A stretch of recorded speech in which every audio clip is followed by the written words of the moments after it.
All right, top left corner, we're recording. So, but he has some stuff on the Zealots too. But there's a lot in the other book, the world of the New Testament world. And we find that Josephus, when we studied Josephus, that he attributes to Judas of Galilee, who led this revolt around 66 AD, and he against the Roman census undertaken when Judah became a Roman province. And so the idea there, in reference to that, was the ideology of the revolutionary fourth philosophy. And this was after the Pharisees and Sadducees and the Essenes. Now, again, we'll talk about the Essenes because they're very important, even though they're not mentioned in the Bible. But this was all among that of the Jewish people. Again, we have to understand that the Jewish people were under Roman rule.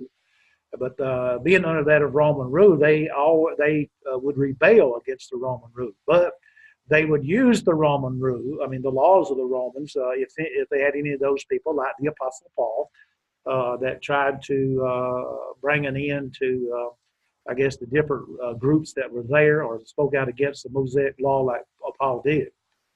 But they thought it was unlawful, that is, the Zealots did, to pay taxes to Rome, Matthew 22, verse 17. And for God alone was Lord. And so God would help the Jews throw off all the foreign rulers, and if they undertook any armed rebellion against that of the Roman rule. So in other respects, they agreed actually with the Pharisees on some things, and but they differed only on their passion for liberty and willingness to die for their convictions. Now, the choice of the name Zealot goes all the way back to Numbers 25, verses 1 through 11, and it appears in the context of the revolt in AD 66. The Zealots were the extremists of the revolutionaries and took lead in the revolt. And so they received harsh treatment according to Josephus' account. Remember, Josephus also was a Jewish person, and it's indicated, many people indicate that Josephus was actually a Pharisee. And so I don't know if that be the case, but some try to say that. But as a consequence, the designation of Simon, one of the 12 by his title, Luke 6, verse 15, must mean a general characterization rather than a member of the Zealot party. That's discussed. Brother Ferguson discusses that also in his book in reference to that. But when you go to Matthew chapter 10 and verse 4, and also Mark 3 and verse 18, the term Canaanite is used. And it's a transliteration of a Greek word, and Luke translates as zealot. And so the presence of the revolutionary activity against Rome from the time of the census in AD 6, apparently motivated by a similar ideology, these opened the possibility that Zealot was already early in the century, if not as a technical party, but as a semi-technical description of them. And so one branch of these groups that Brother Ferguson brings out is a group called the Sicarii, Sicarii.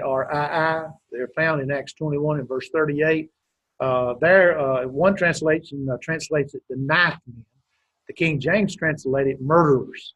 And so they're mentioned there in connection with the events of the 50s, according to what Josephus says of the dates of the 50s. And so they mingled among the crowds on festival occasions with daggers hidden in their garments. And after striking down the prominent people, that is the Roman with the Roman officials, they would disappear in the crowd. And they have made movies where they had those people that actually did that. And I didn't know who they were or what they were, but that's who they were. They were murderers, and they would murder people that were with Roman officials. So they were terrorists. They contributed to the tension with the first century Palestine, and they were the group that sieged and held Masada, preferring suicide to capture by the Romans. And so again, Simon is called the Canaanite, and there's three things that we have to notice about that, because there's those who actually wants to assume that Simon was part of them, and that's not really the case. Because, like I said, we've already made the point that he's called a Canaanite. But second, there's no evidence of any sort. You can go to read Josephus and the Zealots as a political party existed before the outbreak of the revolt in 66 against Rome. And also, Luke, it was his purpose to make a strong case for Christianity. Would hardly have described one of Jesus' disciples as being a member of the Zealots. And so, as with the Pharisees, confusion, when we stop and we look at the Zealots, we have some confusion. We don't really know when they arose. We don't know really what they stood for. We just know that they're there. Now, when it gets down to the Essenes, and on your notes, you'll see Brother Ferguson there. He has 11 pages dealing with the Essenes. Now, the reason that he has that many pages is because at the same time, he discusses the Dead Sea Scrolls. And so this group is not mentioned in the New Testament, but they influenced Jewish thought, though, at that time. These devout individuals lived either in sequestered groups in towns or in communities in the desert, such as the ones discovered in the 1940s at Qumran, where the Dead Sea Scrolls were. Now, if the Dead Sea Scrolls are as accurate and as indication yields, then their theology was heavily apocalyptic, and their lifestyle was self-discipline and ascetic.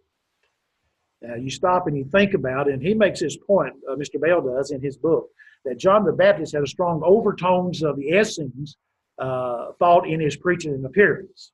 Now, maybe so in his appearance, but I don't kind of gather that from that of his preaching. And not only that, but some also think that maybe Jesus, 40 days in the wilderness, might have been spent at a Essenes community. Now, again, that is an assumption on their part. But if Josephus' description of the Essenes is correct in his book, it seems unlikely that Jesus could have had anything to do with the group. And so some of the points of contact between Paul and the Essenes has also been noted, but again, we don't have, there's nothing in the Bible about that, and therefore we don't really know if that be true or not. So again, makes assumptions on that. But there are some problems when we think about the Essenes. The classic identification of the Qumran community with the Essenes and the Dead Sea Scrolls as their product is summarized in another book there, and he gives that book. Mr. Bell does, and also we find that it is discussed in Ferguson's book. It's quite possible that the scrolls had nothing to do with that of the Qumran community. So the room identified as the scriptorium at Qumran may not be that, and some scholars actually argue that the Dead Sea Scrolls were hidden in AD 70 by Jews fleeing from that of Jerusalem. And they go on and talk about the Dead Sea Scrolls. And so it's actually, we deal with the Dead Sea Scrolls here some, but we actually deal more with them in the study of archaeology that I'm teaching. I think they do the same one here. Each teacher has a different way of teaching Bible geography, I gather, different books that we use. But others go as far as to maintain that the scrolls were produced something like the 5th or the 6th century. And so here's the difficulty that arises when we trying to determine what the authors of the scrolls believed is a diversity and even contradictions in thought among the scrolls. In other words, when we think about the Dead Sea Scrolls, there just wasn't books of the Bible, Old Testament, New Testament books. There was also some of the apocryphal books that were there, and apocalyptic books were there, and some other things that were there. And so there were some problems in reference to contradictions. So some of the documents, one set of documents taught the bodily resurrection, and then other documents taught about the immortality of the soul. So if they were, as we would stop thinking about the Essenes now, if they were this small, unified community, we would expect that there would be less ambiguous in reference to some of the important matters that come up. And so this diversity of thought suggests that the scrolls may be a random collection. because the sort of some of the things, someone leaving a place in a hurry and might gather up and rather than organize, be an organized library of a community. The apocalyptic imagery, war between the sons of light and the sons of darkness. We talked some about that earlier with another group. Sounds more appropriate to that of the zealots than to these, as Mr. Bell calls them, ascetic community of hermits. And so the Essenes are described by Josephus, by Philo, and so these sources have been analyzed by different writers that Mr. Bale has read, so information about other Jewish ascetic groups of that time can be found. But the Essenes are the ones that actually stick out. And so if, now that's a big if we concede that the scrolls belong to the Qumran community, we still must ask if the community was a group of Essenes. Now again, nowhere in literary or archaeological remains at Qumran has the name Essene been found. They haven't found it. And so we are by no means certain that what the word means, nor when or where the Essenes originate. We don't know. Do they go all the way back to the Babylonian exile, the Maccabean period, of which we find, again, some in the scrolls of the Dead Sea Scrolls and so forth, the work that was there, or the early Christian era. So we really don't know. So what complicates all of that, here's these scrolls, is that tight security on which they have been held since their discovery. And so this situation has caused much controversy, and there are a number of books that have been written about the Dead Sea Scrolls. And then I remember one of the books, I don't have it, but I remember someone talking about it. They called it the Second Thoughts on the Dead Sea Scrolls. So, and I don't have the book, haven't read it. So if you're interested in the Dead Sea Scrolls, it would probably be a good read.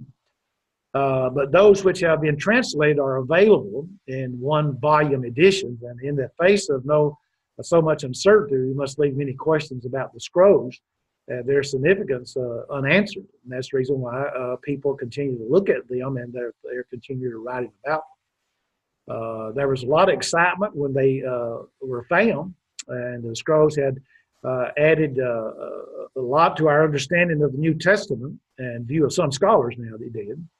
But in view of one of the scholars, the scrolls and the New Testament, he says, are two bodies of material moving in different orbits.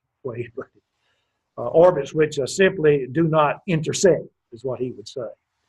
And so you have the Essenes.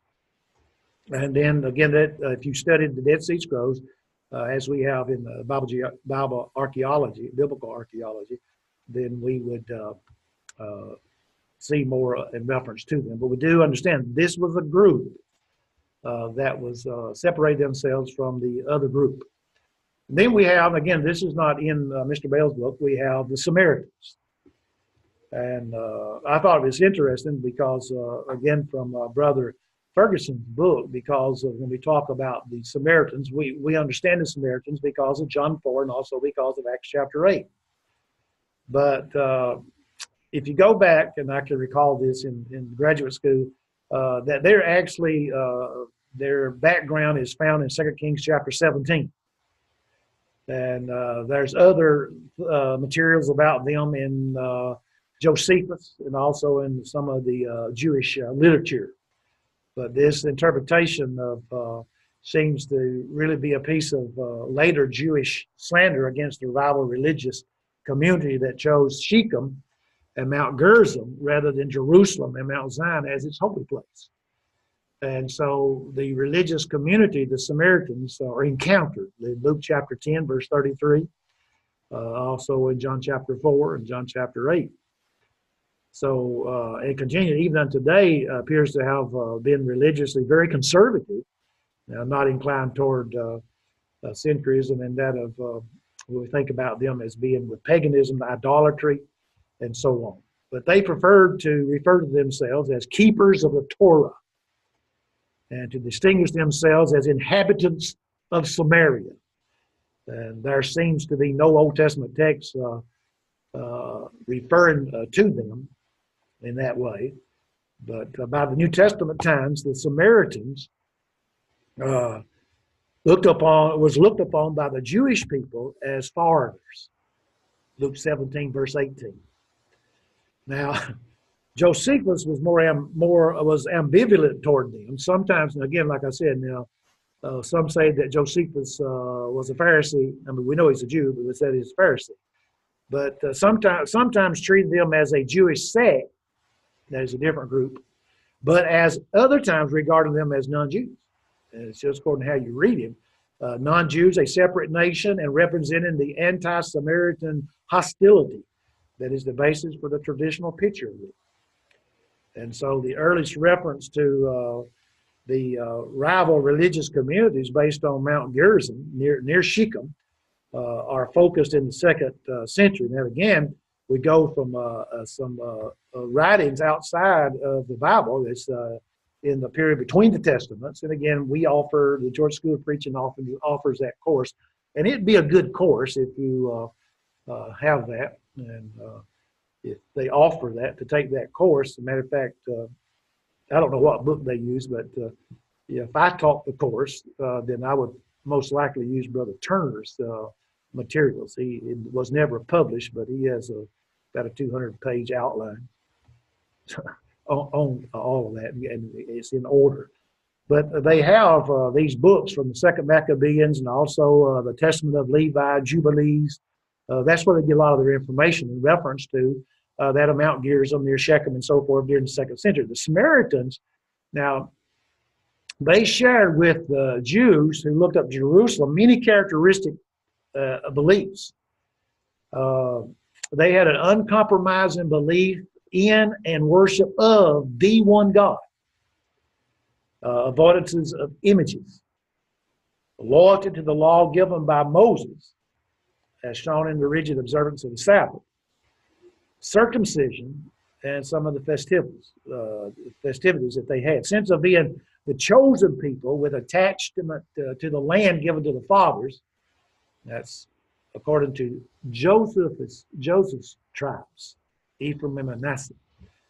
And the expectation of a glorious destiny. Now, Samaritans evidently emerged in the post-exilic period out of the common matrix that produced various sectarian movements in Judaism. Now, we stop there to make the point that when we think about the Samaritans, then later we're going to think about that of the Christians, that the Roman people looked upon the Christians as a different sect of the Jews.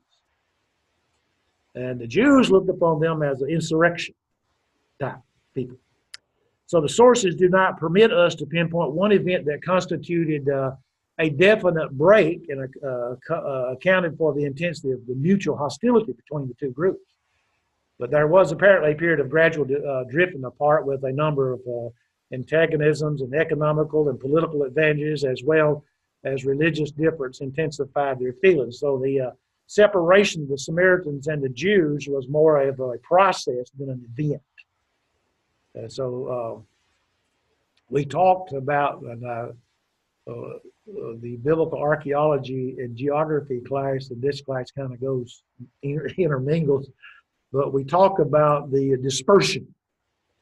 And those Jews outside of Judea, they kind of wandered away from some things of Judaism. They accepted more of the culture. Well, the same was true when we think about the Samaritans because of the division that was there. It was just a process. They were just, pulling away, instead of all of a sudden just a great event took place. So the Samaritan religious texts are from the 4th century and later. Now, Christian and Jewish references are equally late. So the study of the Samaritan history and beliefs in the New Testament era is extremely difficult. Because the Samaritans did not form a uniform community. There was this group called the, if I get this right, Dosithians, Dosithaeans. Now, the Dosithians were a lay, L-A-Y, movement. They derived their name from a 1st century leader who was accepted as the Mosaic eschatology prophet. Now, eschatology means the study of the end things. And so they were branded as being heretical by the dominant priestly party. And nevertheless, they survived all the way into the Middle Ages and contributed to the ultimate synthesis of that of Samaritan theology. Now, the most obvious point that's different between the Samaritans and the Jews, and that is one that went right to the very heart of that of the religious unity, and that was the adherence to rival sanctuary on Mount Gerizim. In other words, they had another temple. And therefore, Josephus places the building of the Samaritan temple, from their standpoint, a rebuilding in the days of Alexander the Great, and archaeology offers confirmation of that. And at the beginning of the Greek period, now the noble families of Samaria, deprived of political leadership by the new Macedonian rulers, they moved to the ancient site of Shechem. They rebuilt it. They built a sanctuary on the adjoining holy mount of Gerizim. And John Hyrcanus destroyed this sanctuary 2 centuries later, but the site was still considered sacred and worship was still there. There is that passage over there. I have to fix my glasses. In John chapter 4, and which is very important. John 4 in verse 20, we find there in verse 19, the woman said unto him, talking to Jesus, I perceive that thou art a prophet. Our fathers worship in this mountain, and you say that in Jerusalem is the place where men ought to worship.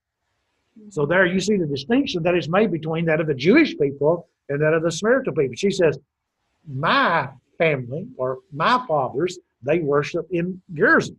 And you're saying it's in Jerusalem. Well, Jesus is going to go on down, and he's going to point out there's going to come a time that's not going to be in this mountain nor in Jerusalem, because those were physical places, and worship today is a spiritual thing, dealing with the spiritual part of man.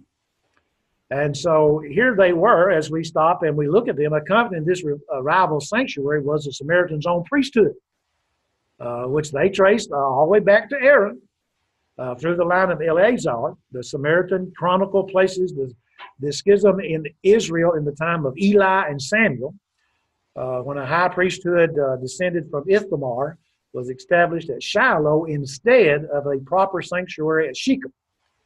And so the Dead Sea Scrolls, the Quran, covenanters too, one should remember, rejected Jerusalem, the Jerusalem priesthood. So not only was it, as we stop and think about the Samaritans rejecting it, but they, most likely the Essenes also, if that is dealing, if the Quran area is the community of the Essenes, then they also would have rejected the Jerusalem priesthood. So in addition to the opposition of the Jerusalem cultists, the Samaritans had other points of differences from emerging Judaism. The Samaritans, they preserved their own text of the Pentateuch. It's called the Samaritan Pentateuch. It's derived from a Hebrew text, at least as old as the 2nd century BC. Now, it preserves some North Israelite dialectical peculiarities and alterations in the interests of the Samaritan culture, which we would understand that, or should understand that. But in some passages, they preserve the original meaning or readings of the Hebrew. Only the 5 books of Moses, Genesis, Exodus, Leviticus, Numbers, and Deuteronomy, were accepted by the Samaritans as authoritative. Now, that's the same view that the Sadducees had. And so there are other items of belief and practice also that reflect the variety within Judaism of the pre-Christian centuries. And that's the rejection of the resurrection was not unusual. Again, the Sadducees rejected that. A distinction was the expectation of a prophetic figure, the one who restores or the one who returns, and he's called the T-D-E-B. Now, I don't know how to say that because that's a Hebrew word. T-D-E-B. Tideb. You have to roll your tongue when you use those Hebrew words. It's a fulfillment, as they would say, of Deuteronomy 18:18. But again, messianic expectations took a variety of form in early Judaism. So the Samaritans were open. to the same influences as Jews in the early Christian centuries. So that would bring us up to that of Simon in Acts chapter 8. Now, what was Simon doing? As we stop it, I mean, they're in Samaria. What is Simon doing? Simon is using witchery, what we call it, magic, and so forth, to bewitch the people. And so we would find that their position of religious proximity but an alienation from that of the Jewish people who looked to Jerusalem meant that Christian preaching to them was a significant step toward the universalism of the gospel, Acts chapter 8. Now, why, we would stop and think, why is it that the gospel goes to Jerusalem, Judea? They are scattered abroad because of persecution, and where do they go? They go to Samaria. Now, remember something. At Pentecost, in Acts chapter 2, we have different Jewish people from the dispersion outside of Judea. And you have the people of Judea there. These others out here is called the Hellenistic Jews. And then you have the problem in Acts chapter 6. A persecution happens, but we find that some of those people outside also were scattered abroad. They went everywhere preaching the word. And so you have this differences between, we've already seen it in Acts 6, the differences between those outside, the dispersion with those of Judea. So, but we find that Philip, one of those, who was one of those chosen in Acts chapter 6, he is the one that goes to Samaria. Now, my understanding of the 7 men that were chosen, that they were all from the dispersion. So he chooses. Now, someone would say, did not God, would not, since the Holy Spirit would guide the apostles in all truth and guide the apostles as they went, was he not providentially led there? I don't know. All I know is Philip is there and he's preaching the gospel. That's all I know. But you have to realize he is from the dispersion and he's preaching to the Samaritan people. And so the effort to find traces of the Samaritan influence in the New Testament has concentrated on the fourth gospel and Stephen's speech in Acts, but the results are inconclusive. I mean, that's all we have is what you find there in John 4 and also Acts chapter 8. But I always think it's interesting because of, to me, if a person wants to understand other things that was preached on the day of Pentecost, like the study of the Holy Spirit, if you understand what takes place in Acts chapter 8 about the Holy Spirit, then you'll have a good view of the Holy Spirit because of what takes place there. So we have to remember them, though, because they're a different group. And so, and we do find that he was using magic and things of that sort, even though they worship the one true God, but he still did these other things. But he saw very quickly, Simon did, that what Philip was doing was completely different than what he was doing. You know. Any thoughts, anybody? Okay. Did you get all that? All right.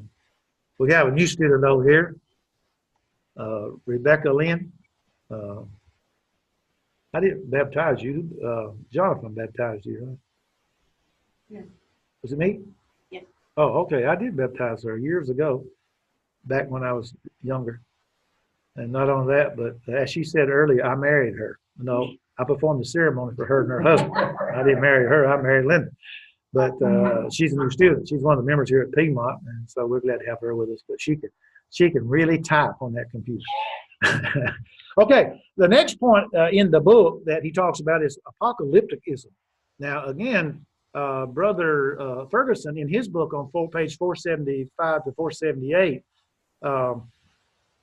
he deals with that, but also the Dead Sea Scrolls he uses in the same area. So basically, in Ferguson's book, page 463 to 478, he deals with some of the Dead Sea Scrolls and this idea of apocalypticism. And so the Dead Sea Scrolls do not give us a new perspective from which to study apocalyptic literature. they do give us a new perspective.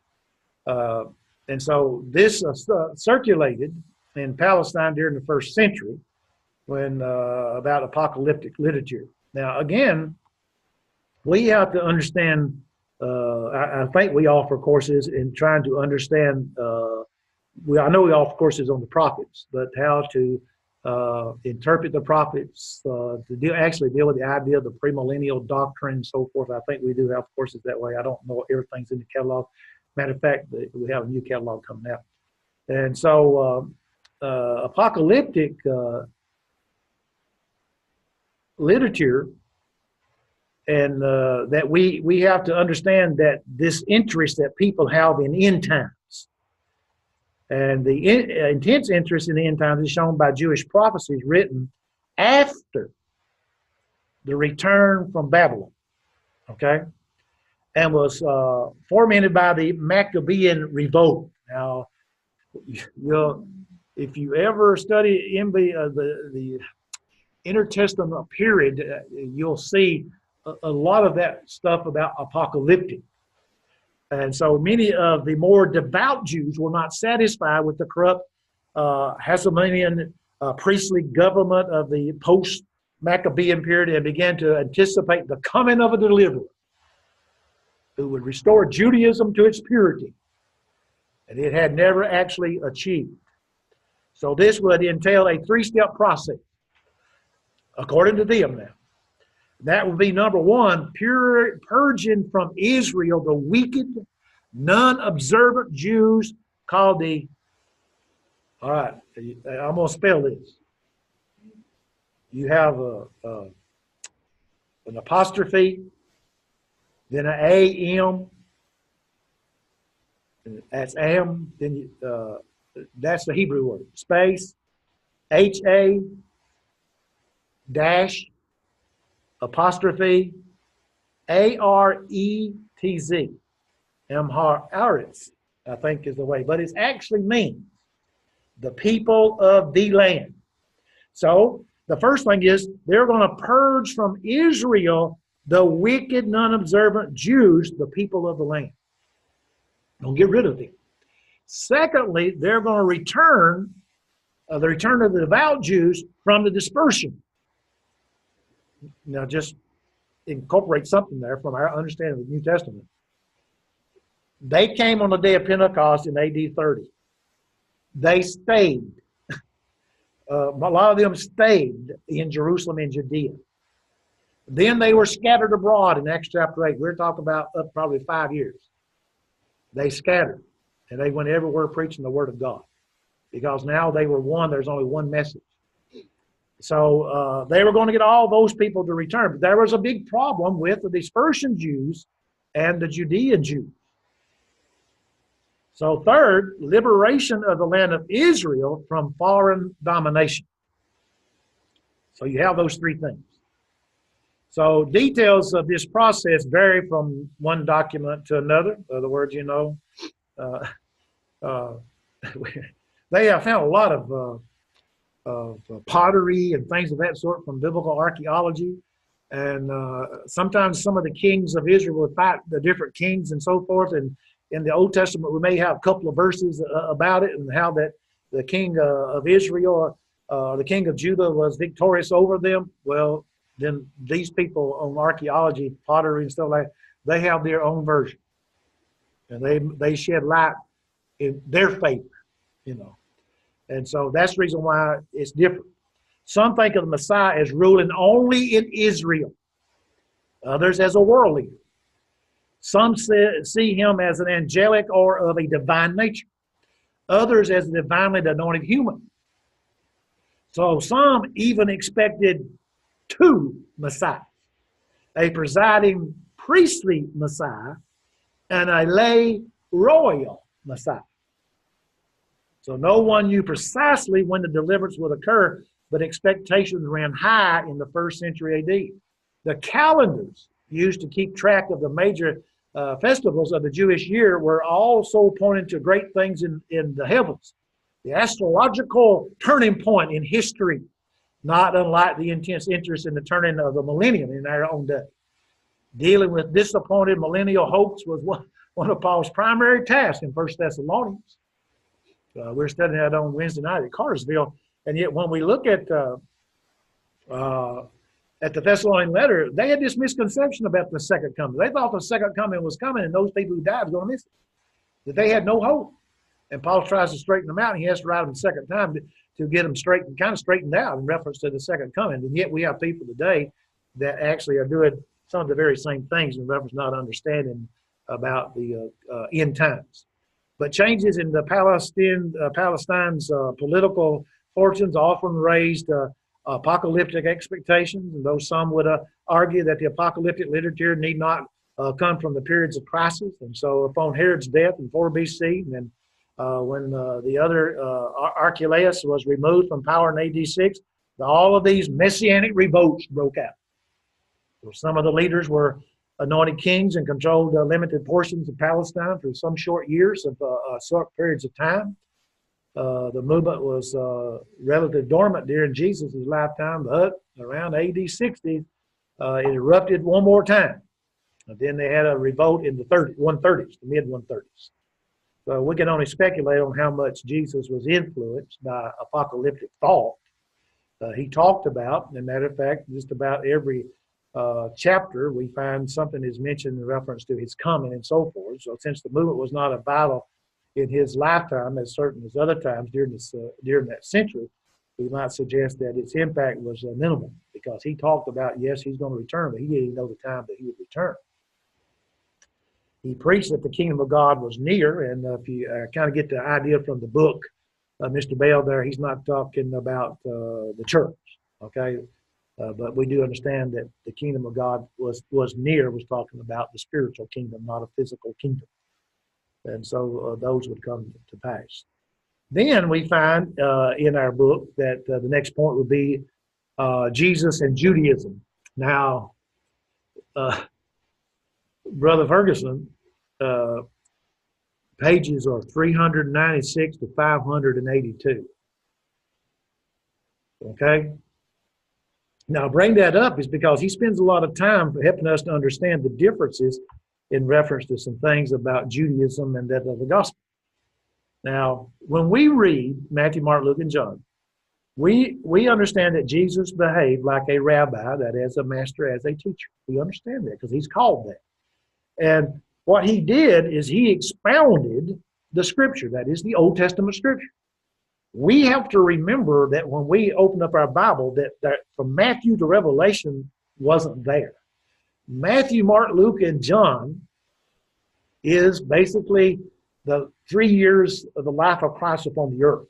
Now, again, they deal with his birth and so forth, and even John deals with him in eternity.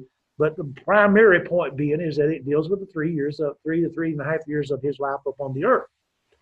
But while he was doing that, we have to also understand Jesus was living under the Jewish law. And so these people were not doing what the Jewish law said, and therefore he was calling them back to it. We find that one writer, a biblical critic by the name of Wellhausen, about 100 years ago said Jesus was not a Christian.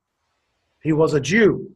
He did not preach a new faith, but taught men to do the will of God. And in his opinion, shared by the Jews of his day, the will of God was to be found in the law of Moses and in the other books of Scripture. So in his words, we would find that he was sent only to the lost sheep of the house of Israel. That's what Jesus said.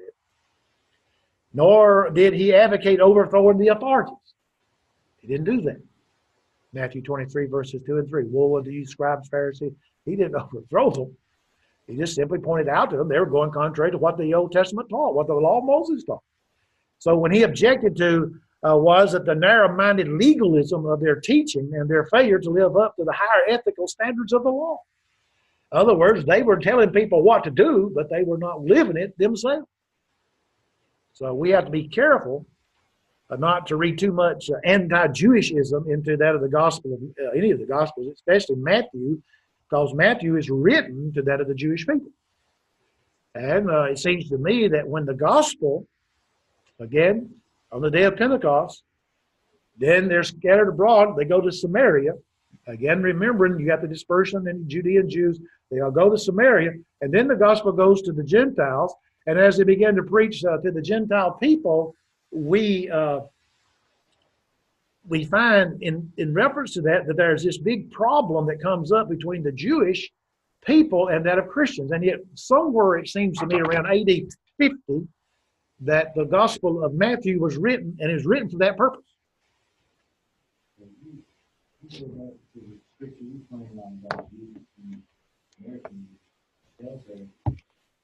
Yeah, John 4. He tells the woman, he says in verse 19, he says, "Woman, believe me, the hour is coming when you cry for this mountain nor in Jerusalem, worship the Father.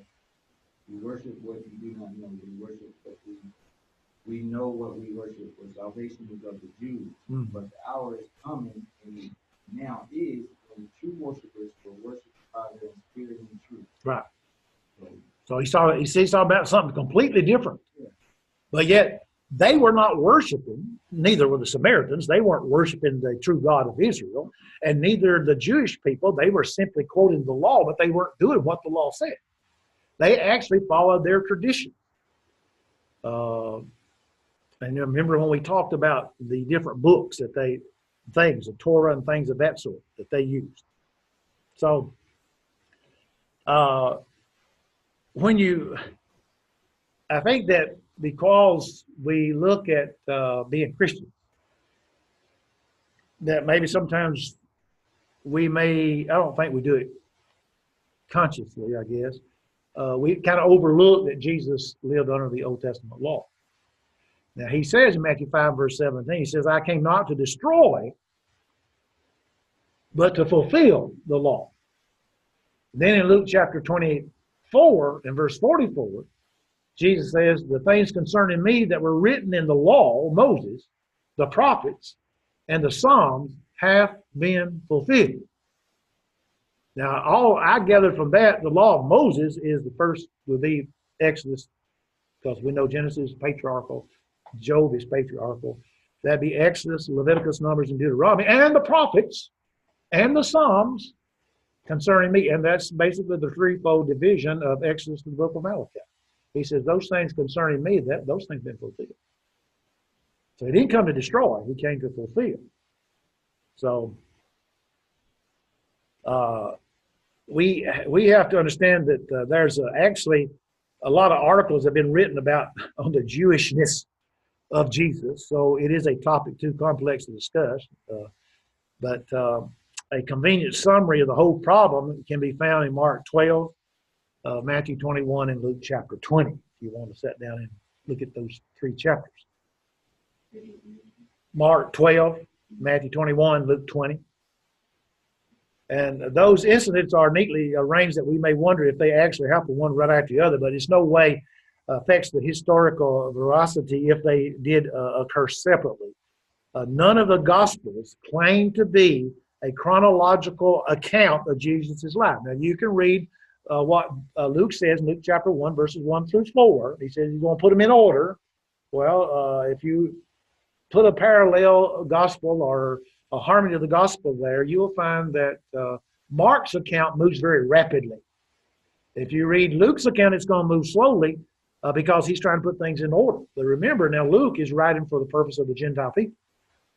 So you have to look at things from that standpoint. Just like Bale here, he does the same thing that we find in books that don't accept word for word inspiration. He talks about how that Mark writes down the teachings of Peter, and not in any particular order, but as he remembered them. Well, the Holy Spirit would bring it to his remembrance. John 16:14, John 16, verse 15, and John 14, 15, and 16. So the scene in the last week of the life of Christ. Jesus first tells the parable of the vineyard, suggesting that God had intended to work through the Jews, but now must look for others to accomplish his purpose. Now, what takes place, Ephesians 3, verses 9 through 11, is the eternal purpose of God. All that had already been worked out before the foundation of the earth. Now, the Pharisees and the Herodians approached him with a trick question about paying taxes to Rome. So then the Sadducees tried to trap him with a question about the resurrection. So next comes a scribe, a sage, a wise man, who asked him his insightful question about the greatest commandment. Now, all this is taking place. So Jesus approves of him individually, and he is not called a Pharisee, a term which almost always expressed disapproval of the gospel in reference to them, and also the Talmud. But in the next two areas there, the scriptures, however, he condemns the scribes as a group of people because they like to walk around in long robes, he says, and to be greeted with respect in the marketplace and to have the best seats in the synagogue. So one has no difficulty in perceiving Jesus' disgust with those who play games with the law, rather than trying to probe its ultimate meaning. They play games with it. Now, we have people who play games with the gospel. So in his view, Judaism is not at fault. He wants to reform what he sees as a distorted version of what's prevalent in his day. He preaches a new covenant, a Judaism which is to be written on one's heart. No, Christianity, Jeremiah 31 through 33. And so we find that this was what was to come. So the Pharisees did not have him arrested because they allowed him room for diverse opinions among their schools. The chief priests, the Sadducees, arrested him because of their fears that his popularity with the people and the messianic overtones of his teaching would bring Romans' force down upon their heads. Because they had diversity. You had the Pharisees, and even among the Pharisees, you had some that's very strict and some that's very loose. And you had some Pharisees who actually were doing and keeping the Old Testament law. But you had also the Sadducees, and then you had these others, as we said, in reference to the Herodians. Then you had the Essenes, even though they're not mentioned. And then you had that group of the Samaritans that we talked about. So Jesus dealt with Judaism. Now, we go from there because of talking about Judaism, then we think about Judaism in the early church. He deals with that, Brother Ferguson does, in pages 613, 617. But while Jesus was comfortable within the limits of Judaism, his followers found it hard to reconcile their new understanding of things with their traditional forms.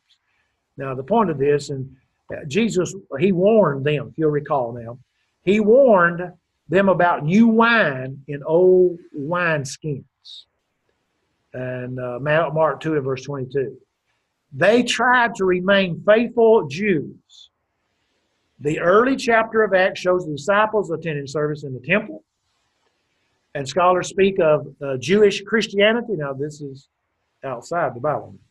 In this early period, though they differ widely on what exactly it meant by that term. But tensions crept in, and the Hellenistic converts joined the group, and the Jewish authorities rejected its message. The Christian denial of the need of circumcision may have been the crucial factor, or it may have been Christians' claims about the incarnation.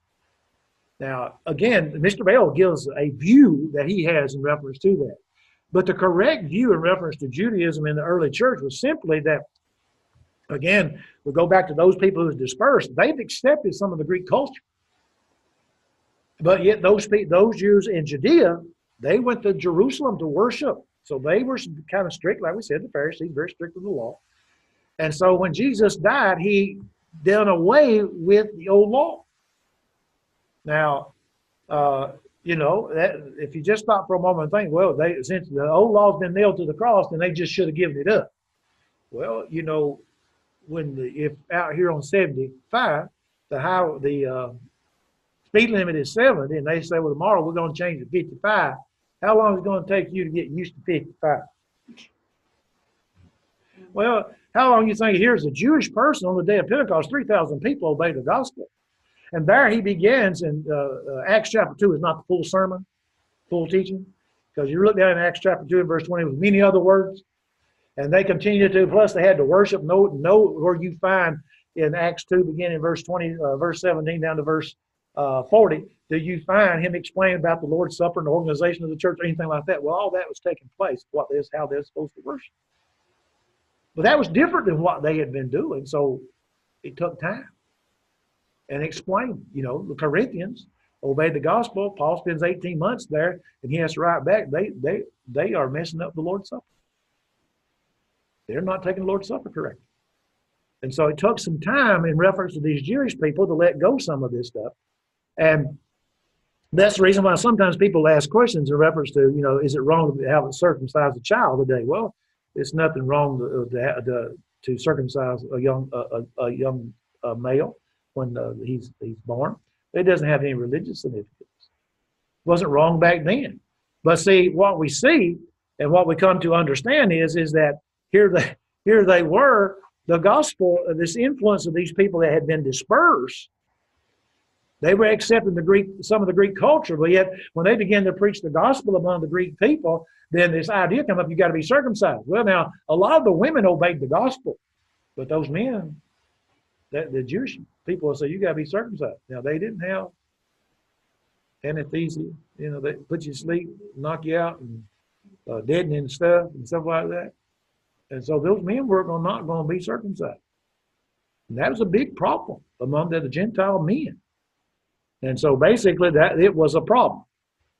And my opinion is that stems from the fact that they look down. Oh, yes.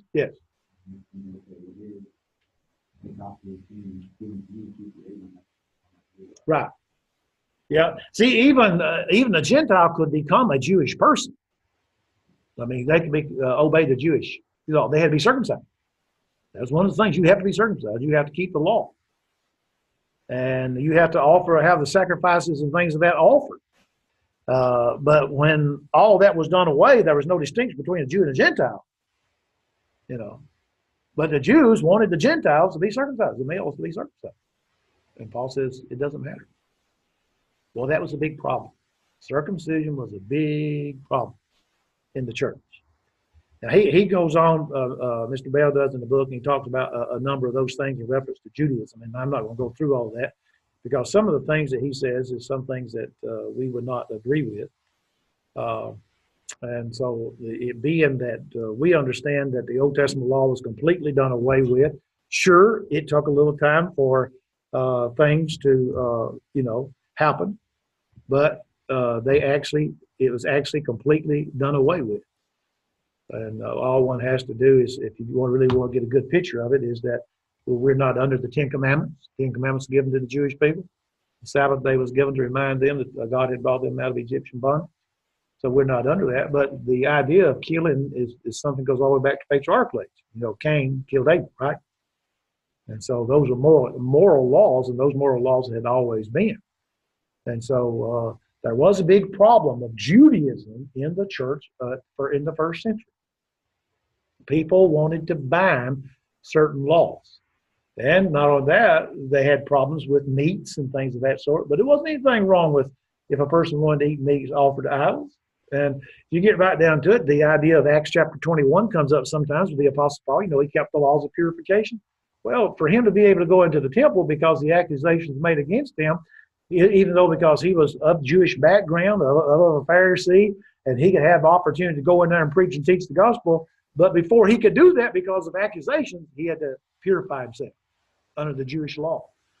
Now, I always made the point, someone says, well, would you go down to the temple here in the Atlanta area? If they were to call you and come down, they want to know about the church. Would you go down? And I said, yeah. And they said, what if they want to put one of those little beanie things on the back of your head? Now, mine, I don't know what, they have different colors for different things, I think they would put a white one on non-Jews. I think that's right. Now, I may be wrong, but I think that's right. But they'd put one of those, would you wear that? And I would say, yeah, I'd wear that. That's the only way I'm going to be able to preach. I'd wear that. And, if somebody were to invite you and say, well, we want you to come down here and teach us, and, and you always wore a suit, but they say, well, now, we don't really want you to wear a suit. We want you to wear, blue jeans and T-shirt, whatever.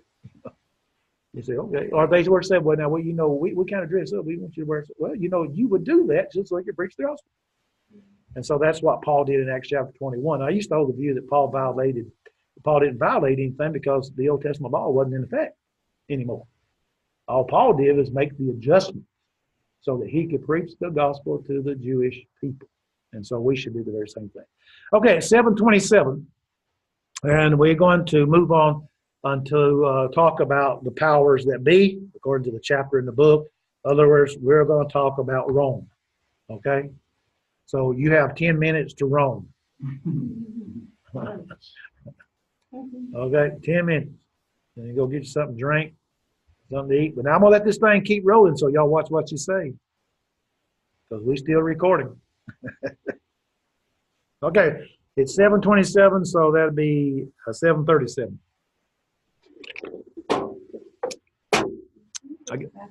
Yeah, ladies' bathroom right down here. Actually, Frank, you I'm gonna go in and see if Lawrence Keith Lawrence's candy.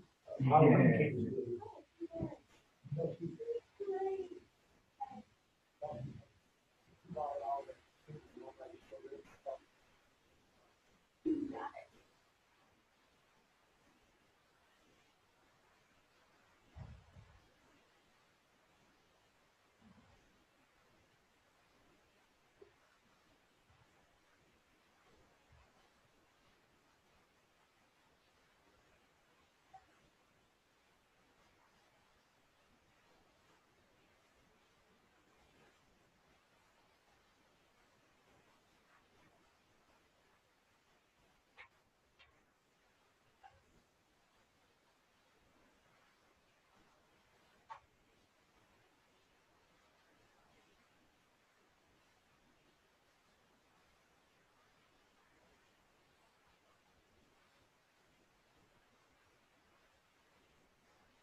Type pretty fast.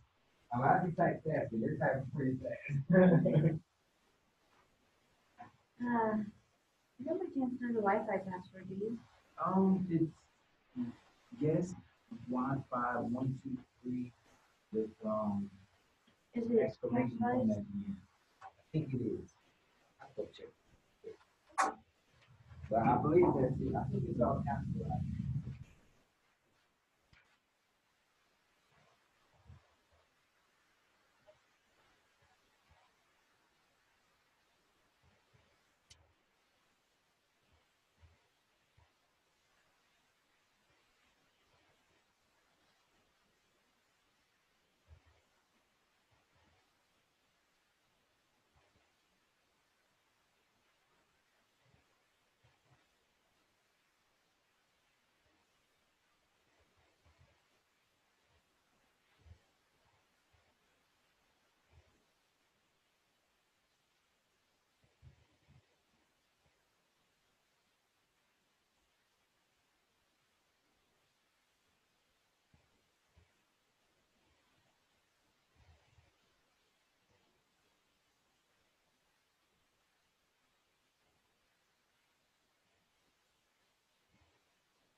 that.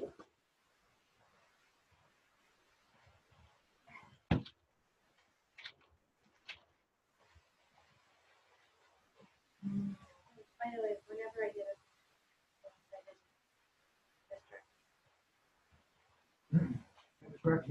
These cheers are a little Yeah. Y'all wants to. I know Garrison's not here tonight.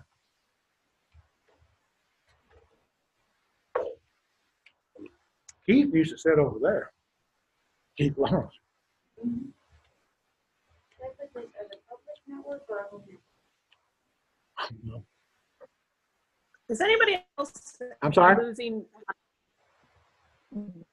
Do Can I? you find out if anybody else is losing audio? Yeah, it's just asking. Wait just a minute. I can't hardly hear you. Yes, we keep losing audio once in a while, Bobby. Y'all are? Okay. Yeah, How about now? Yeah. it's good now, but it cuts in and out during your. Okay, that's because I had mine cut down real low. I must have been playing a game or something. I Okay, had that- that a couple of times. Okay, How's that? that's good. Okay. It was probably But me. it's. I think it's the Wi-Fi at the church building now Okay. But tonight. got 1, 2, 3, 4 bars.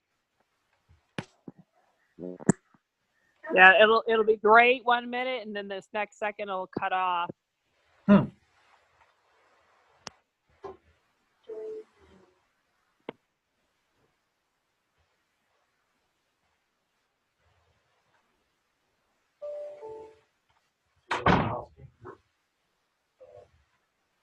A link to that sometime out of tomorrow.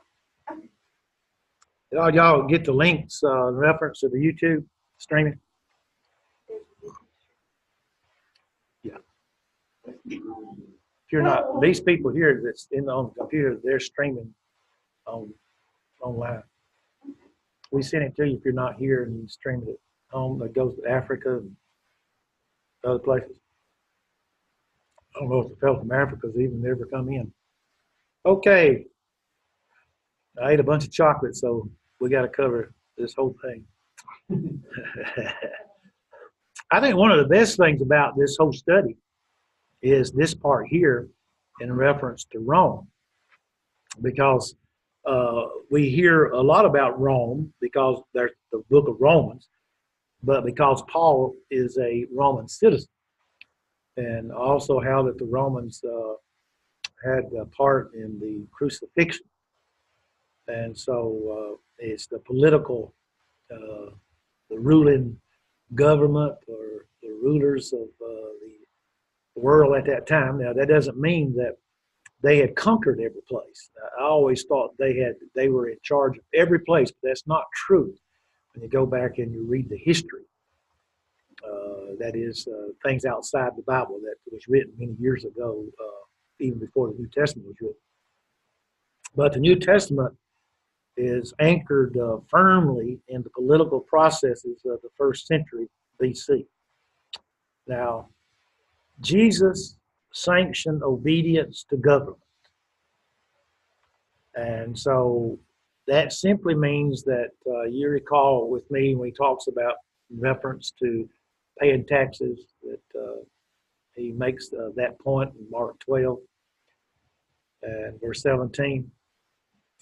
And we find that Jesus even confronted Agrippa and Pilate during his trial. And later we'll find that the Apostle Paul, being a Roman citizen, argued that the Roman government existed with the approval of God, Romans 13, verses 1 through 4. So that Christians should be submissive, Titus 3 and verse 1, to the government. Now, we all understand Acts 5 and verse 29, that we are to obey God rather than man. It's simply pointing out to us that we have a responsibility always to put God first, his laws first. And so we are to obey it. But we find that Paul, in his course of, when we read the book of Acts, he's going from place to place, that he had all kinds of brushes with the government. He stood before governors such as Gallio, Felix, and Festus, and even such kings as Herod Agrippa II. And he was actually awaiting a hearing before a court in Rome. And to appeal, he appealed to that of Caesar. And other New Testament authors can also talk about that of the government as well. Peter speaks of being in prison in Babylon. Now, Mr. Bale says that that word Babylon is a Christian code for Rome. Revelation 17:18. I do not agree with that. It's a code, all right, but it's for the city that Jesus was crucified in. That would be Jerusalem. If you read everything about Babylon in the book of Revelation. And the author of Revelation had been exiled by the government to a small Mediterranean island called Patmos, where he saw the vision of the book of Revelation.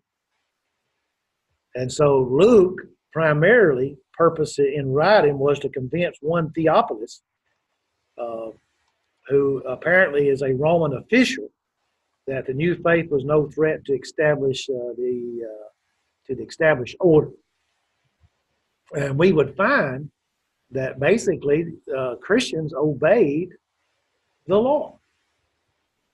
They didn't want to go up against the government because they were commanded to obey the laws of the government as long as they did not conflict with that of the laws of God. So we have that of Rome. Now again, Brother Ferguson, he spends a lot of time dealing with that of Rome. Some of you are writing those books pages down. So his pages are, let me give them in order because I've got them in different order. Starting from the front, pages 20 through 45, pages 165 to 173, pages 180 to 182, and then 411 to 430. When we speak of the Roman Empire as early as 240 BC, and that's when Rome defeated Carthage in the First Punic War and acquired Sicily, its first overseas territory. So historians, however, usually reserve the term for the period after Augustus was given certain powers in 27 BC. Before then, Rome was still officially a republic, though one was outgrowing the form of government that allowed it to develop such strength that it had. The city was still ruled by 2 consuls and various less magistrates, but by the late 3rd century BC, it was well on its way to domination of the Mediterranean basin. And so after defeating Carthage in 202 BC, again, it turned its attention to the Greek kingdoms and the eastern end of the Mediterranean. And so these kingdoms, and they were ruled by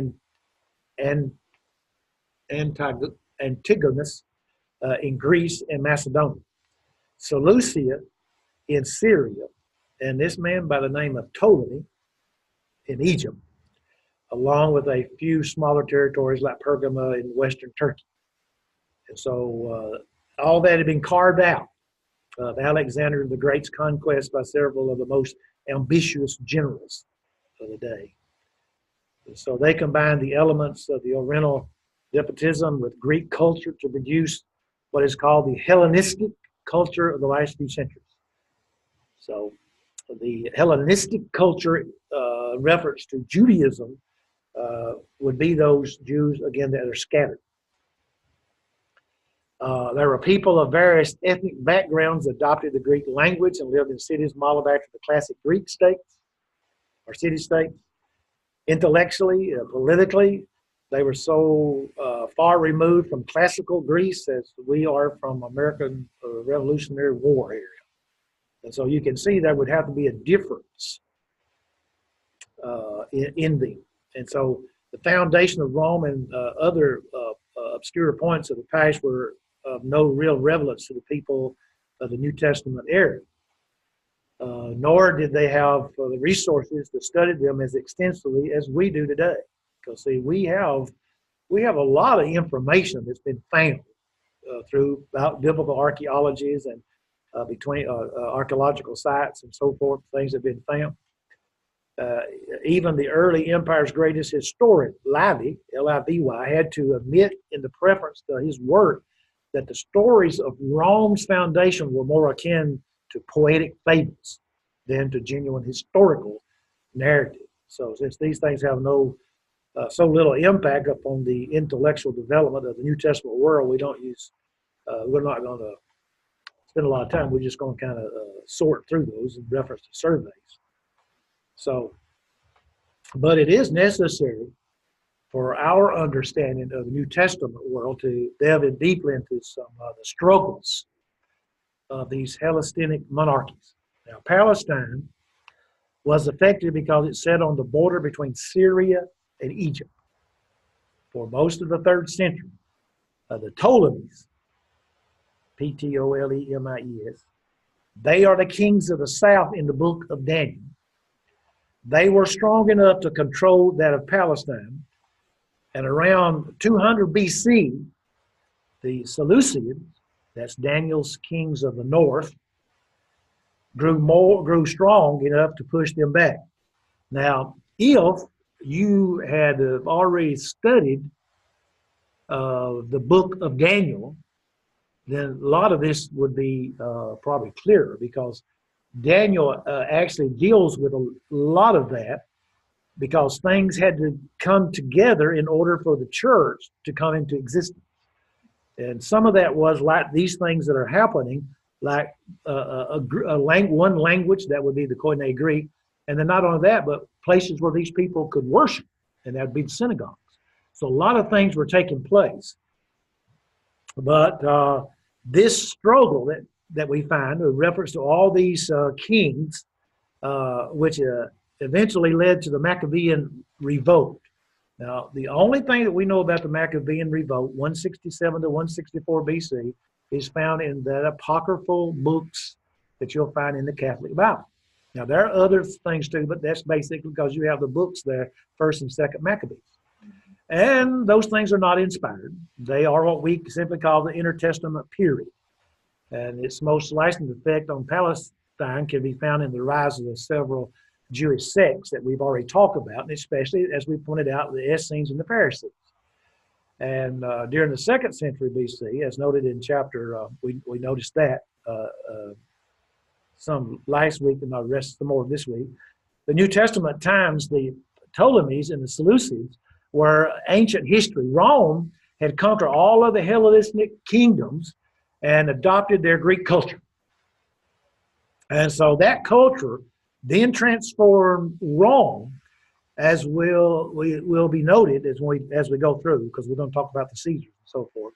And that culture, we're going to talk about the political history of the era, and we need not to actually be concerned about some things, but its primary effect may have been that the Romans' experience with the Eastern monarchs stiffened their resolve not to have a king themselves. And they didn't have a king; they had these Caesars. So Octavian's successors acquired more and more of the traits of the Oriental folks. So that brings us to talk about Caesar. Now,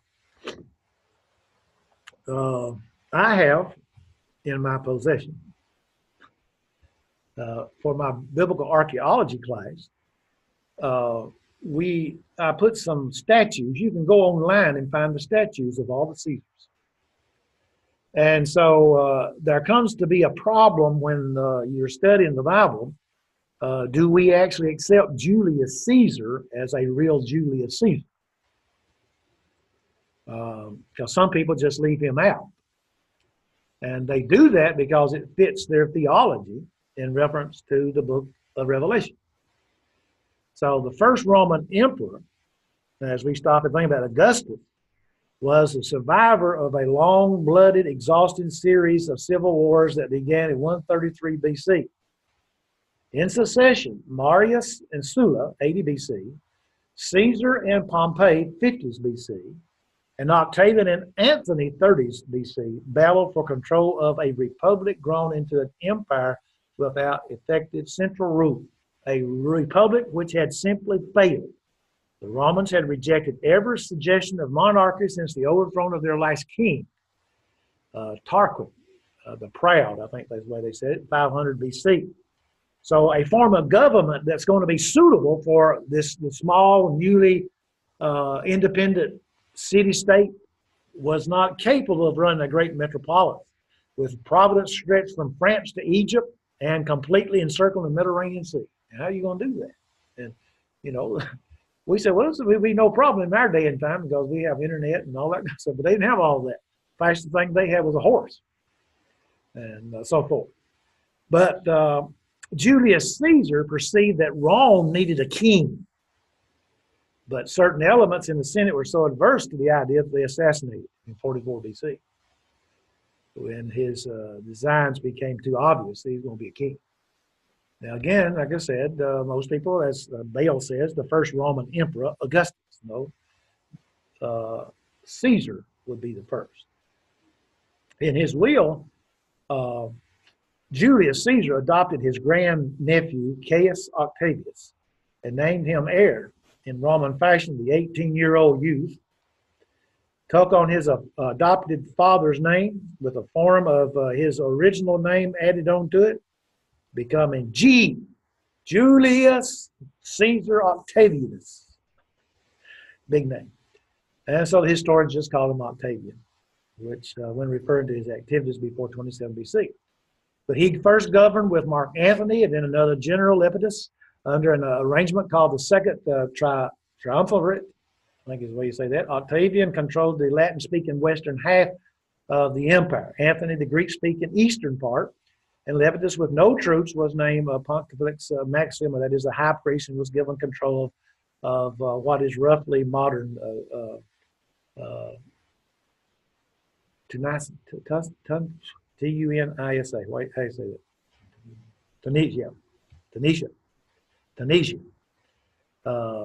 But a lot of other things happened in reference to, you know, you've heard about Cleopatra and so forth, and all that type of stuff that went on. But this, there was a conflict between that of Octavian and Antony, and had repercussions for the New Testament. And one step in Antony's plan for an Eastern Empire was to secure the throne of Judea for Herod. Now, again, we've already studied the Herodians. So here we find that they're going to use the Herodians. So thus planning a friend in strategic place, the Roman troops under Antony's command helped capture Jerusalem in 37 BC and impose this outsider on the Jews, Herod. His position was that of a client king, depended on Rome's favor to retain his throne. So when Antony was defeated, Herod did some fancy footwork. And he, all of a sudden now he has allegiance to Octavian. Josephus tells us that he records a speech in which Herod lays most of his blame for the situation on Cleopatra and promises that he will be as loyal to Octavian as he was to Antony. And so he remained the Herod. Now, Augustus, Brother Ferguson, on pages 26 through 31, after his defeat, that is Antony's defeat of his, removed his last opponent, Octavian tried for several years to rule the whole system. But finally, he imposed his settlement on that of the Roman Senate, which was so worn out by civil war that it would agree to just about anything but a king. They didn't want a king. So in 27 BC, the Senate gave Octavian the honorific title Augustus, along with the powers of proconsul, council of the army. In 23 BC, he was granted the powers of a tribune, especially the powers to veto the action of any magistrate. And other minor adjustments in this arrangement was made at this time, and so these powers gave him absolute control of the state while preserving the fiction of a republic form of government. And so he was supposedly just the chief man of the city, of the Senate. And so we speak of him from that point as emperor. Augustus was never called king or emperor. The only titles he took was chief man or leading citizen, they say, general of the army, the Pontifex Maximus, a title assumed in the 4th century by the Bishop of Rome. And so we find that these are the things that went on with that of Augustus, we find the gradual evolution is a testimony to Augustus' political genius that is aided by the fact that he survived a lot of illness and he lived far longer than anyone else, and especially his second wife, Livia. She kind of wanted to get rid of him, and he didn't die. So that was the thing. But he was not a king. He could not name a successor. So he knew that. So to prevent another civil war, someone had to be ready to step in immediately upon his death, but his only child was a daughter, Julia, by his first wife. But his second wife had 2 sons by previous marriage, but Augustus at first refused to consider them as successors, so he tried to procure a male descendant by marrying his daughter off to a succession of husbands, first his nephew Marcellus, then his commander-in-chief Agrippa, and finally yielded to Livia's supplications to her stepson Tiberius. Guess who became king? I'm sorry, Caesar. Tiberius became. And so then we find that this, brought about these 2 families into what we call the Julio-Claudian dynasty.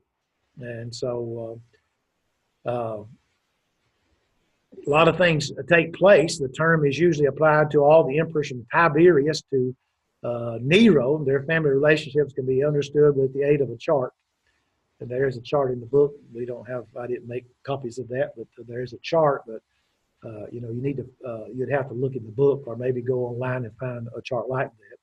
But the point being is that late in his reign, Augustus vowed to really adopt Tiberius and began to share power with him. And so making it clear to the Senate and the army that who his choice was. So he died in BC 14, and he concluded the longest reign of any Roman emperor. And so had ever enjoyed. And so Tiberius, let me do this right quick. Tiberius' first act as emperor was to execute Augustus' surviving grandson. So there could be no rallying point for any opposition. The house cleaning technique remained standard in imperial succession even well into the era of the Christian emperors. They killed one another. So you had Tiberius, and he reigned from 14 to 37 BC. Brother Ferguson talks about him on pages 31 and 32.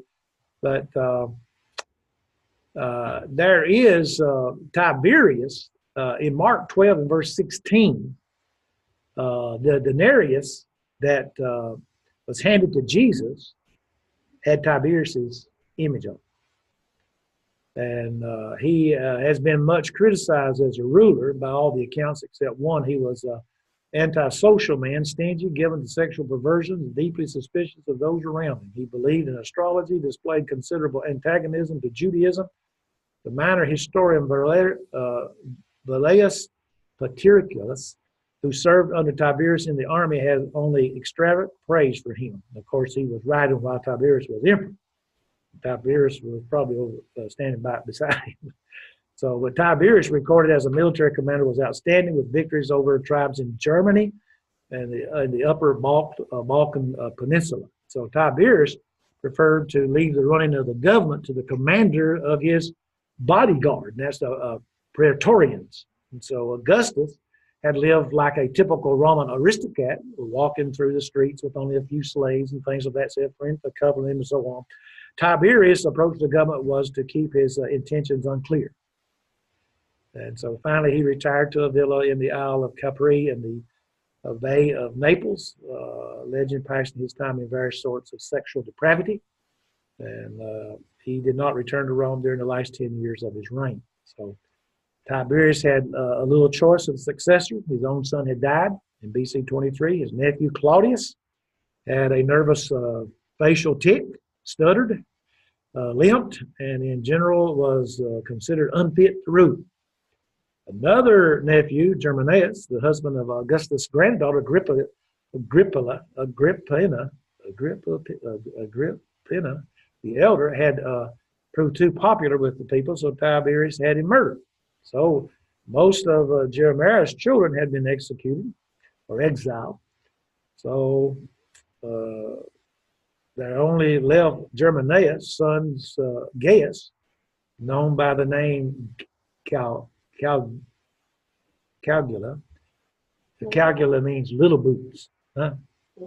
Caligula, Caligula.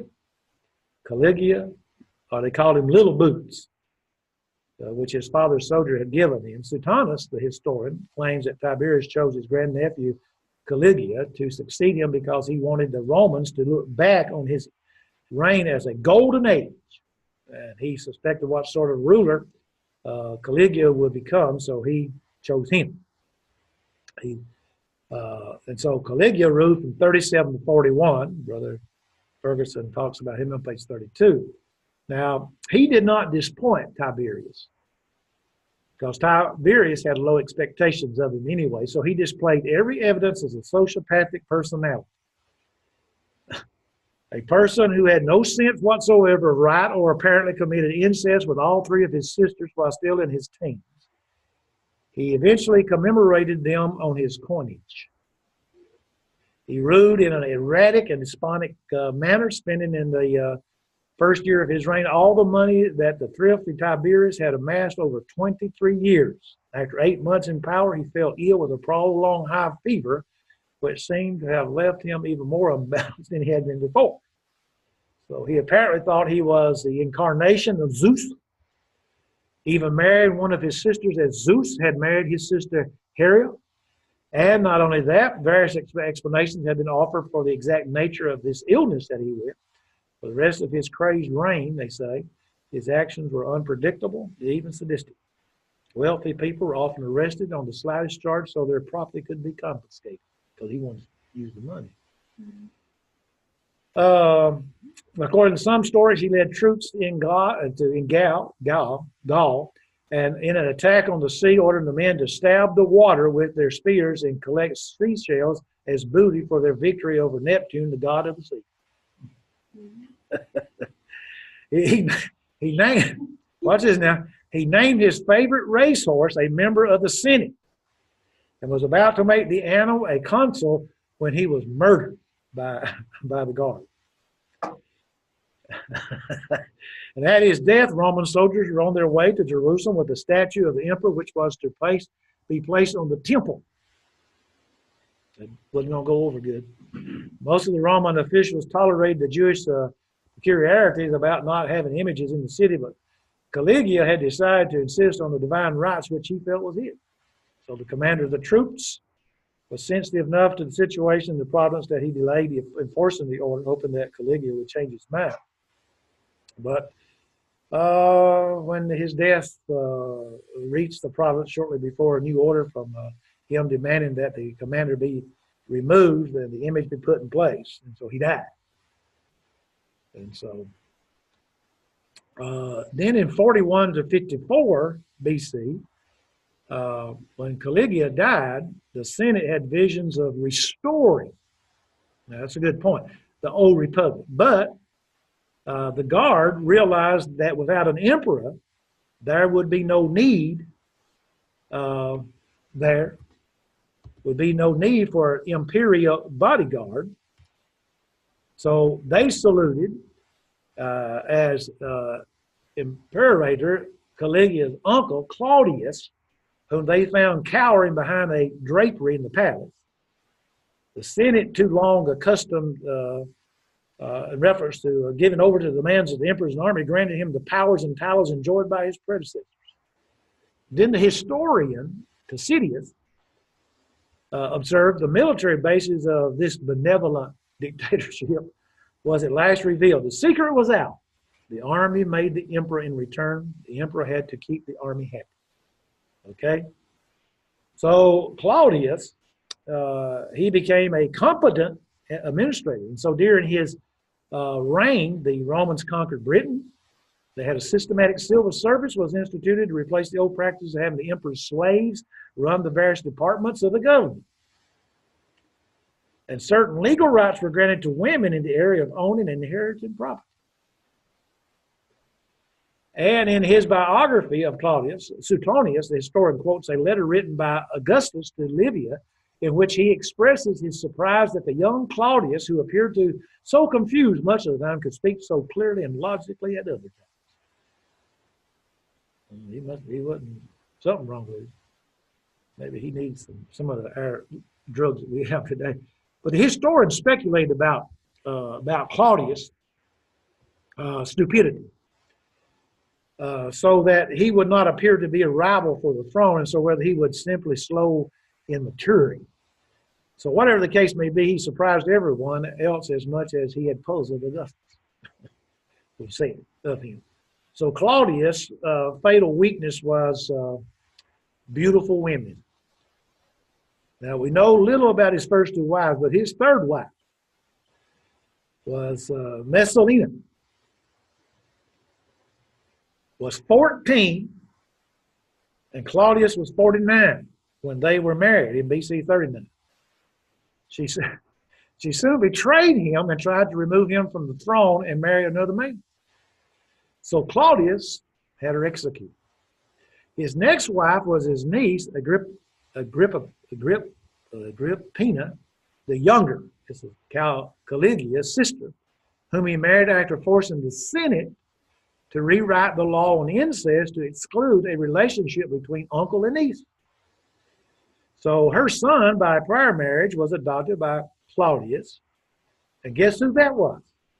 A man by the name of Nero. So Nero's mother persuaded Claudius to prefer Nero over his own son, Britannicus.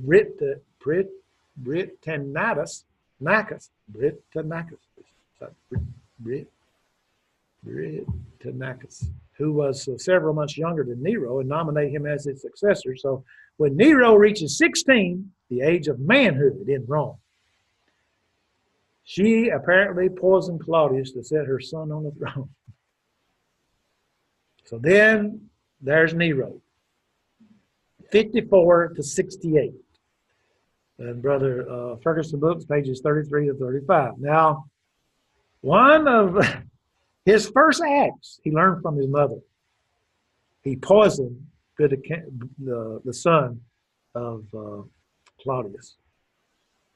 He ruled for 5 years with the advice of his mother and the philosopher Seneca. The ancient historians agree that for this brief period, his rule was almost exemplary. But in 59, Nero tired of Agrippina's interference in political affairs, had her murdered. If the ancient accounts can be trusted, it wasn't easy. Poison wouldn't work because she had been taking antidotes for years. She knew something was coming. So she survived. She survived his attempts to drown her in a collapsible boat. Tired of it, he finally sent a squadron of soldiers to kill her. Now, Seneca was soon sent into exile, and so the remaining years of Nero's reign saw him indulge his lasciviousness, bent, urged on by advisors, and checked by no one, as Suetonius says. Gradually, Nero's vices gained the upper hand. He no longer tried to laugh them off or hide or deny them. He offended all Rome by building his hedonistic golden house in the center of the city after the Great Fire of BC 64. That's actually AD. Mr. Bale uses a different way of, if you read his book, if you buy his book, I need to tell you this, if you read it along, it says BC 64, that's 64 AD. Now, if it says 64 BC, that's 64 BC. If BC becomes first, it's AD. I don't know how he comes up with it, but that's what he does. Most people suspected Nero, though, of resorting to arson to clear the ground for his building project. But he tried to fasten the blame on that of Christians. And, his persecution of them was so brutal that he alienated the populace of that of Rome. His mistress, Sabina, may have set him against the Christians. Josephus describes how she intervened to have some Jewish priest released from prison He even called her God-fearing, indicating that she may have been one of those Gentiles on the fringe of Judaism, like the centurion Cornelius in the book of Acts, though one must be careful not to overstate the case. But for several years, he indulged himself in love of the arts and games by participating in various competitions in Greece, establishing his own games in Italy. He may actually have some poetic or musical talents, but our sources are biased against him on that. By 68, he had lost the confidence of the legions of several Roman frontiers, and so the commanders in Spain, Germany, and Syria were held as imperator by their troops. The Senate declared Nero an outlaw. He took his own life to escape the painful and degrading death which his enemies would have inflicted upon him. So upon his death, civil war broke out for the very first time in a century. Now, notice I said civil war, with troops loyal to three different generals advancing upon Rome. You had Galba, Ortho, and Vitellius. They ruled for a few months each during the year 69 before Vespasian ceased control in the fall of that year, known as the year of the four emperors. Barbarians encountered by the chaos and attacked on the frontiers of the Roman troops were fighting. Every part of that of Italy and part of the capital itself was burned, and the Romans feared that the end of the empire was at hand. And it may have been at this point, and not in AD 96, as many scholars maintain that the book of Revelation was written. Now, the heads of the beast in that strange book are, I'm reading what Bell says, the heads of the beast in that strange book are clearly the Roman emperors. Fifth head is Nero, whose suicide occurred away from Rome. Since no one saw the body, rumors that he was still alive was circulated even in March of 69. This caused great consternation, especially in the province of Asia, the location of 7 churches addressed in the early chapters of the book of Revelation. Stories had it that the return of Nero persisted in the early 2nd century, but he was dead. Then you had what they call the Flavians. Okay, the Flavians from 69 to 96, and Ferguson gives one page 37. Now, these Flavians, the victor of 69 was Vespasian. Now, he was a member of the Flavian family who had worked his way up from lower middle class beginnings to become commander of all the areas of that of Syria. And so at the time of the Civil War began, he was trying to suppress a Jewish revolt. And now, remember now, all along, the Jewish people got along with everybody, but, all this stuff going on. So there's been a revolt. They were provoked by a couple of particular insensitive Roman governors that had taken advantage of Nero's distraction from politics in the last few years of his reign to try to overthrow the Roman yoke. So they had not counted on the military skill and tenacity of Vespasian and his son Titus. The success of these two generals compelled some Jews to abandon their cause very quickly. And so the most notable among them was Josephus, who surrendered his position in Galilee, took the Flavian family name as part of his own, and became an apologist for the Romans. That's the book of Josephus. And so his life and work are described. And leaving Titus in charge of the operations in Judea, Vespasian goes back to Italy in the fall of 69 to consolidate his power. So then I got to change this again, he has BC 70, in AD 70, Titus destroyed Jerusalem. 3 years later, the last contingent of rebels were trapped in the hill fortress of Masada, built by Herod the Great. After ending the prolonged siege, they committed mass suicide on the night before the Romans finally breached the walls. Vespasian ruled for 10 years, restoring the army's confidence in the government, destroying Nero's golden house, and began working on the amphitheater now known as the Colosseum in Rome. His son Titus succeeded him in 79. I wish I'd done all of that right there. That just gets me about that BC thing. Long enough to preside over another fire in Rome. An epidemic, the eruption of Vesuvius, which destroyed Pompeii. He seemed to have rejected Judaism, had to have reluctance to destroy the temple. His mistress was Bernice, the sister of Agrippa II.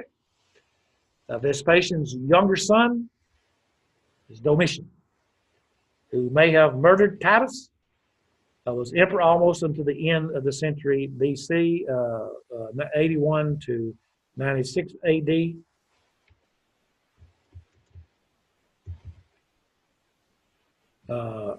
And may have been as bad as a ruler as the next generation made him out to be.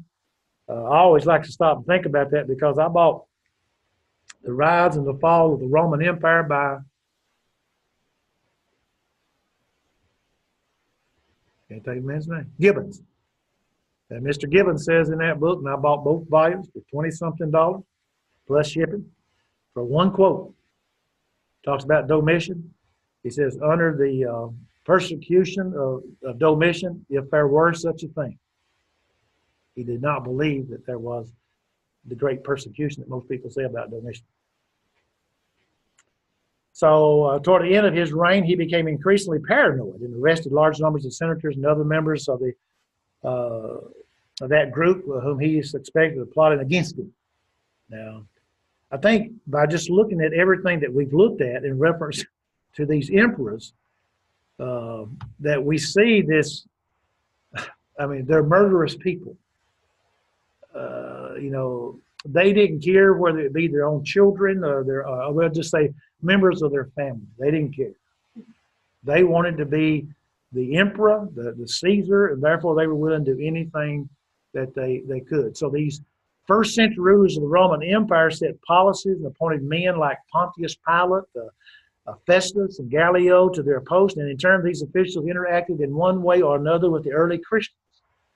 Now, so although the emperors are rarely mentioned by name in the New Testament, their decisions and actions lie behind every page. And as one scholar put it, he put it this way. He says, each New Testament document was also written at a certain time in the reign of one of these emperors.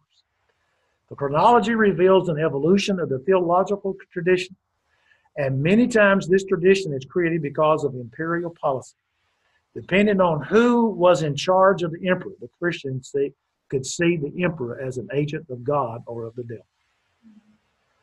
devil. In Luke chapter 2, it credits Augustus with ordering a census which brought Mary and Joseph to Bethlehem.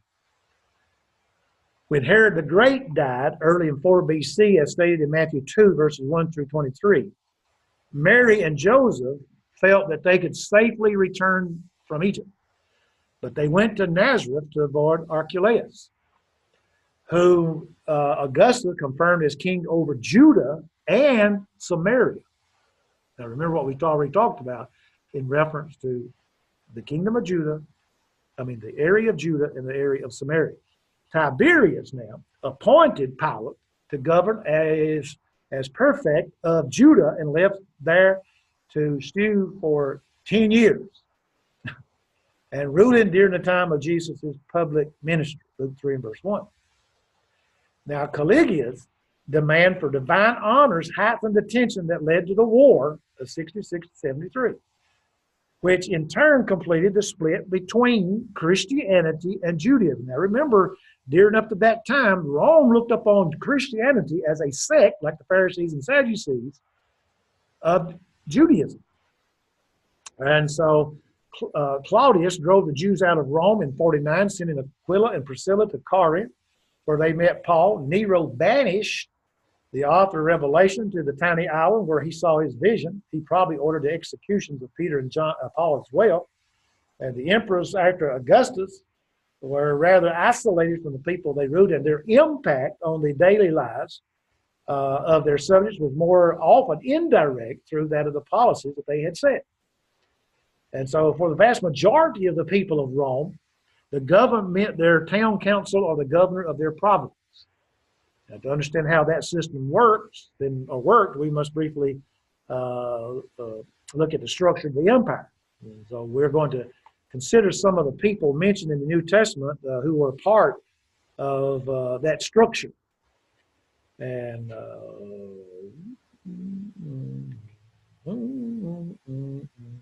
and I can't cover that in the time that we have. Any questions or comments? I know that's a lot of material. And yes, I'll send y'all the notes. You'll get all over again, page 1 through 37. Okay? And you'll get where I stopped at provinces and governors. And so, you know, because I'm not going to start those. We got 10 minutes.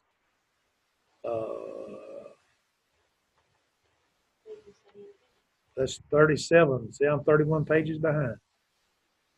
No, I'm not. That's right. I got 10 lessons, and I got 18 days, 18 sessions. 10 lessons, 18 sessions. Rhyme every time. Any questions? Oh, Between the Testaments, you got the book there, Lawrence? Yes, sir. Uh-huh. Now, that book is by who? This is Charles F. Pfeiffer. Okay, I was going to see if you could say his last name. Pfeiffer. Yeah, that's a good book. I think that is one of the books that came out after Brother Turner did all the work he did. There's another one also, it's a small one called On Darius the Mede. If you ever see it, it's a good book. We had to read those while I was in graduate school. But if you want to know how everything happened between 400 BC and the time that Christ came, then that would be a good book just to read. I think he gives most likely the highlights a lot of the things that went on during that time. But it helps to understand some of the things that we've already gone through. And that's what Mr. Bale has done. And again, like I said, I think that Brother Ferguson has even done more so, even though his book is probably 600, 700 pages.